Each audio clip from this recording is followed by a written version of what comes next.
So welcome everyone this morning to this presentation by Explora. Tammy Ross from EBSCO will be giving the presentation. It's about empowering teaching and learning with Explora, creating focused topical guides. So thank you, Tammy, for being here this morning. We'll let you take it away. Great, thank you so much, Joy. Hello, I'd first like to thank the Galileo team for inviting me to speak to you today. My name is Tammy Ross, and I am a Senior Product Marketing Manager at EBSCO. And my portfolio contains school and public library databases, as well as Learning Express. I did spend 9 years as a high school English teacher before coming to EBSCO. I've been at EBSCO for 12 years now. I earned my MLIS degree in 2020. So our school and public library databases are typically viewed through Explora. So I'm excited to have an opportunity to walk you through some of the features of the new Explora UI, which stands for user interface, and how you can use Explora to locate content for building topical guides and lesson plans. So I'm just going to advance my slide. So this is a quick look at the agenda. I'll cover Explora's benefits to both students and educators and give you a brief overview of History Reference Center content. History Reference Center is now available in Explora. I'll demonstrate how you can gather content in Explora to build topical guides, show you how to leverage Explora to promote collaboration with teachers, and then share some links to helpful marketing resources. I will be sure to share this deck with attendees after the session. So to give you a bit of history, we first released Explora in 2015. You may remember our original interfaces were called Searchosaurus, Kids Search, and Student Research Center. Well, Explora replaced those, and the response was quite positive, as you can see here in this quote from a 5th grade teacher in Missouri. Since releasing our first iteration of Explora, our product marketing and sales teams have had a lot of conversations with librarians about how we could make Explora a more modern and efficient user experience. The new Explora experience launched last summer, and the product team has since released a number of enhancements. So let's look at some of the benefits of Explora for students. Students can search Explora for articles and other content, much like they would Google, so it's a familiar experience. However, where Google can surface unreliable, untrue, and potentially unsafe results, Explora provides trustworthy, grade-appropriate results. Our new Browse feature, which we call Topic Explorer, lets students dig in and discover topics very serendipitously. So each category will break down into popular, colloquial, or curriculum-based topics that are logical for users and friendlier to younger novice researchers, and I'll show you that in a little bit. We also have topic overviews, which include helpful background information that provides students with a starting point for research and really starts to introduce them to the language of the discipline. Students can limit their results to match their reading level using the Lexile level filters. Explora also lets them hear HTML and PDF articles read aloud using our text-to-speech feature, which is very helpful to learners who need a little extra support. Students have long been able to save articles to Google Drive, but now they can also save to Microsoft OneDrive. And finally, the citation tool helps students build their works cited and serves as a means for teaching academic integrity. Explora also has benefits to educators who will find a variety of high quality content that aligns with the Georgia Standards of Excellence. You can not only support your curriculum, but also find some great supplementary materials to enhance instruction.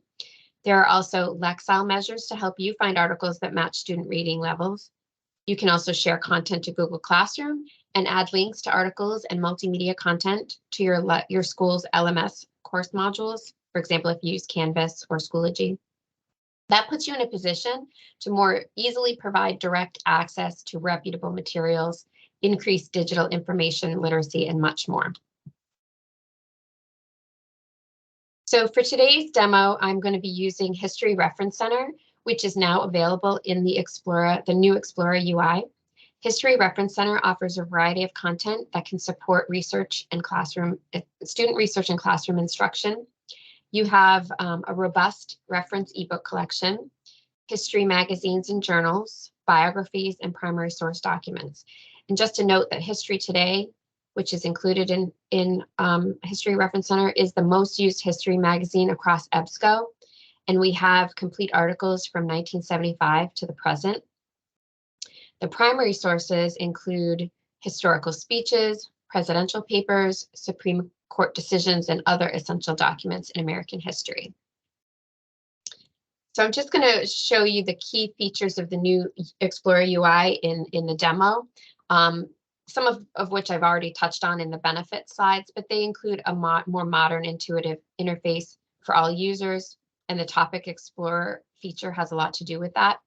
I've already mentioned text-to-speech, as well as the Google, Microsoft, and LMS integrations. So I will go right into the demo. So I'm going to have to switch the screens I'm sharing.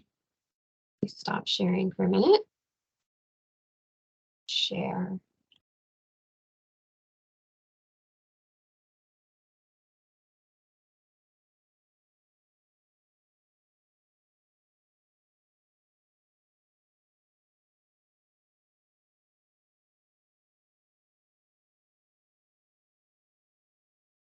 All right. I have, oops, something has disappeared from me. Oops, there we go. Sorry. Okay, so this is History Reference Center. This is where I'm going to show you how you can gather content from Explora to build out your topical guides and any other materials that you need to support your school's curriculum. I pulled two standards from the Georgia Standards of Excellence to work with. The first one is World History. It's asking students to be able to analyze the origin, structures, and interactions of societies in the ancient world from 3500 to 500 BCE. And the second one is United States History, evaluate key events, issues, and individuals related to the Civil War. So here is a look at the homepage. Let me move this little guy over here. You have a really nice image that's sort of a featured topic. This changes routinely every month. I believe we have new popular topics that pop up, and you can see this. This one seems to be women in aviation. So you can click on these buttons and go to see different topics that students can click right into and learn more about. The beauty is when you refresh the page, this changes every time. Then you have your topics that you can explore. And I just wanted to also point out before I start clicking into the Topic Explorer feature that you have featured content down here and you can scroll through. These are ebooks that are part of your History Reference Center collection, and they always have to do with whatever the theme is of the topics that are featured at the top. So those also change out. So if we're going to do a research paper on ancient Egypt, we'll start with early civilization. So that was the main category browse on the first page. And then you come into another page with different topics that have been drilled down a little bit more. This makes it much easier for students that might, originally, if they click on something and they get to a complete result list with 1,000 results, it can be very overwhelming. So this is another way to help students, especially visual learners, drill down their subject. So we've arrived at ancient Egypt, and these are all the topics that have to do with ancient Egypt. So they can decide, oh, I think I'd like to do my paper on pharaohs or be able to write about what the life was like for pharaohs. So then they come to this new page. We call this the topic page. This basically curates all of the important information related to pharaohs. And in some ways, this is like your topic guide already made for you, or your topical guide. And so it's very easy for you to pull out the information you need to build your topic guides if you're building them in LibGuides or some other platform, or you're putting them into Google Classroom or an LMS. You can start here, just like your students might. So the page is always on the top featuring a topic overview. And in this case, it's Pharaoh. And you can learn, the student can learn what the Pharaoh is. They can click on the topic overview to read more. And within the topic overview, there are other links to related topic overviews. And you can also see that those related topic overviews are also appearing here. You can expand the list. And this is great. This is part of what I was saying earlier about that sort of serendipitous discovery. You may think, oh, I'm going to write about King Tut. But then you see Khufu and you think, wow, look at his head. Maybe I want to learn more about who Khufu was. And they can come here and it's sort of another way at getting into the information and discovering new topics to write about.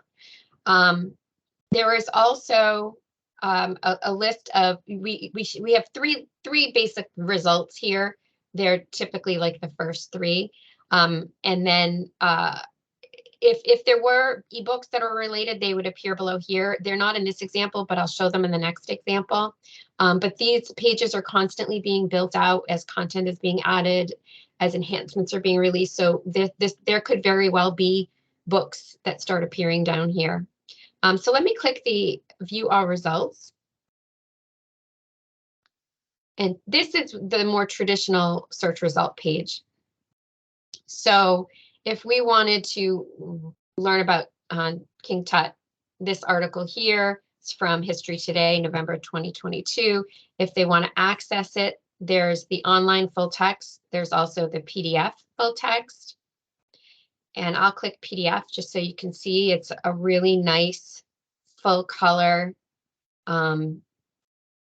reproduction of the article as it appeared in the magazine. It takes a little bit longer to load the PDFs. But here you go. I can't say his name. I'll say King Tut in the flesh. And you can see there's such beautiful pictures. You know, students might be able to do screenshots to include them in any research papers they're doing. I want to point out along the top here, your tools menu. It used to be on the side, but now it's up here. And the icons are just a little bit more modern and user-friendly. Students can download the article and save either the PDF or online full text right to their computer. That is coming soon, being able to search within an article. You can listen. This is the text-to-speech feature. If you click on it, you can see that they can control playback speed, the volume, they can download MP3s. It's a really great new feature that we only previously had on HTML articles, but is now available with PDF. I'm going to skip a couple of these because these are for students who have created My EBSCO accounts. They can save items and add them to projects. So those are available if you have them do that. But if you're using Google Classroom or if they're using Google Drive or OneDrive, it's just easier for them to work within those. There is a cite tool here. This is much more user-friendly than our previous edition. They can choose MLA. And the great thing is they can just copy this to the clipboard and paste it into their works cited page. So it makes the ability of reinforcing, citing your sources, making sure you're building out that reference page and giving credit to the authors of the articles that they're including in their research. There's also the export citation feature where if you're using Noodle Tools or another bibliographic management software program, students can export the citations accordingly. And then this is my favorite one, and this is the one that's going to be most helpful to librarians and teachers, is the share feature or the share icon. As I mentioned earlier, you can share to Google Drive, or save to Google Drive, share to Google Classroom, save to OneDrive, or if you are building a topical guide on ancient Egypt and you want to include a link to this article about King Tut, you simply create a link and click copy to clipboard. And now you can take this permalink and drop it into your LibGuide or your LMS course module. Don't use this link up here. This is not a permanent link. Definitely use the link down here. So we call them permalinks, but this is the feature you want to use if you're building a topical guide. Okay, I'm going to go back and just do another sample search. I also wanted to point out, the ability to browse by category can save you time as you're building your class reading lists, selecting supplementary materials to support curriculum delivery, and develop your lesson plans, because you can be confident that the materials in here are trustworthy. When our product teams are selecting content for our databases, they rely on publication subscription information, title level reviews, notable rankings, reading level measures, staff review of each publication. They're also conducting broad market research, discussing content needs with those directly teaching and assisting students, as well as customer focus groups and advisory boards. And then, since the vetted publications also contain so much information, EBSCO also employs a combination of human curation and technology such as algorithms to inform their decisions. So you can be sure that the materials that are selected for inclusion in EBSCO school databases are educational, age relevant in terms of reading level and context. They'll support your curriculum requirements and would be applicable to all the subjects taught at different grade levels. History Reference Center and Science Reference Center are just two of the databases that have moved into this new Explora environment, and the others are going to be following suit. So let me just show another sample search. So the second Georgia Standard of Excellence that I referred to had to do with U.S. history. And so if we want to look at the Civil War, we can click Civil War period here, 1861 to 1865, American Civil War. This page is a little bit more built out than the one I showed you a moment ago. You still have your topic overview to help introduce students to the topic and potentially help them discover other topics related to the Civil War.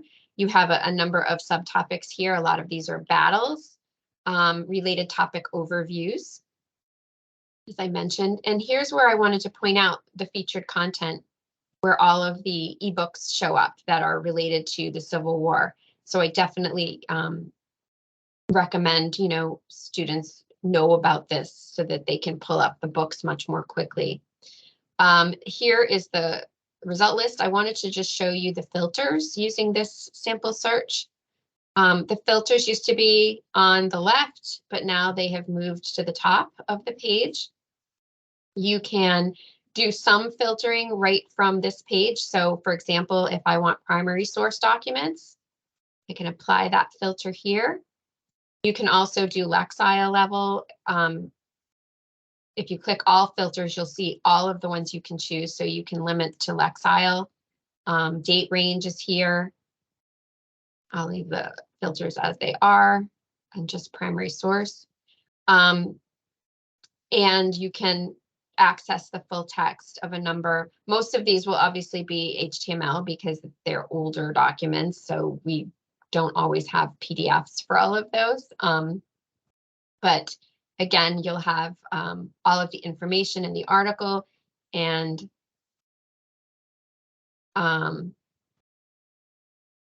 students can export and share this just the way they would with the King article that I just showed you.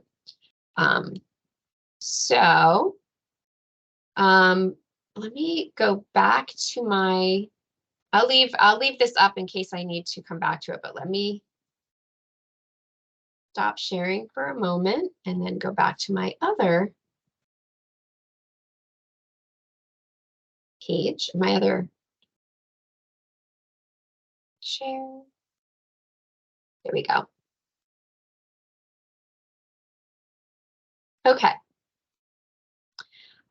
So as you can see, Explora is a great tool for helping you build your topical guides, helping you supplement materials, supplement your curriculum with other materials outside of the textbook in your classroom. But it's also a great tool for enhancing collaboration between you and the teachers you work with. As I mentioned earlier, I was a high school English teacher for 9 years. When I was a teacher, I didn't know that I could ask my school librarian for her help in integrating library resources into my lesson plans. I never knew that I could ask her to curate information resources around a specific topic or theme. I didn't know we could co-teach a lesson. And I think my job would have been a lot easier if I'd known about these opportunities. So I would encourage you to reach out to your teacher colleagues with a menu of services that you can provide, maybe some examples of how you can work with them. I have a few here on this slide, and I do have a link here with additional tips for increasing collaboration. When I share this deck with you after the session, you can take a look. But I think, that there's so much opportunity, so much more opportunity today than there probably was when I was teaching. But I encourage you to not give up, even if teachers aren't necessarily responding right away. Show them Explora, host a session like for professional development or something to get them to really start paying attention and seeing how it can really help them in meeting their goals in the classroom. So finally, my last slide. I want to share links to marketing resources and information on EBSCO Connect, which is our support site. It can help you get the word out about Explora by promoting it in print and online to students and teachers and even parents. You'll have a better chance of increasing usage and demonstrating the value of your database subscriptions to key stakeholders in the school community. Our promotion kit contains a variety of print materials, such as bookmarks and posters and handouts, sample text for emails, and a social media kit. The bottom line is that EBSCO wants you and your students and teachers to be successful using Explora and any of our products for that matter. So I would encourage you to reach out to me if you have any questions or need any additional information. I'll put this last slide up with my email address on it. And with that, I can open this up to questions. Hey everyone, it's Joy. So yes, if you do have questions, you can type them into the chat, or let me see here. I can allow anyone to just ask their question aloud. You have Tammy here in virtual person, to answer some questions you may have about the resource or about how to reach your students using the resource. So and teachers. And teachers, yeah. So we'll see if anyone has any questions.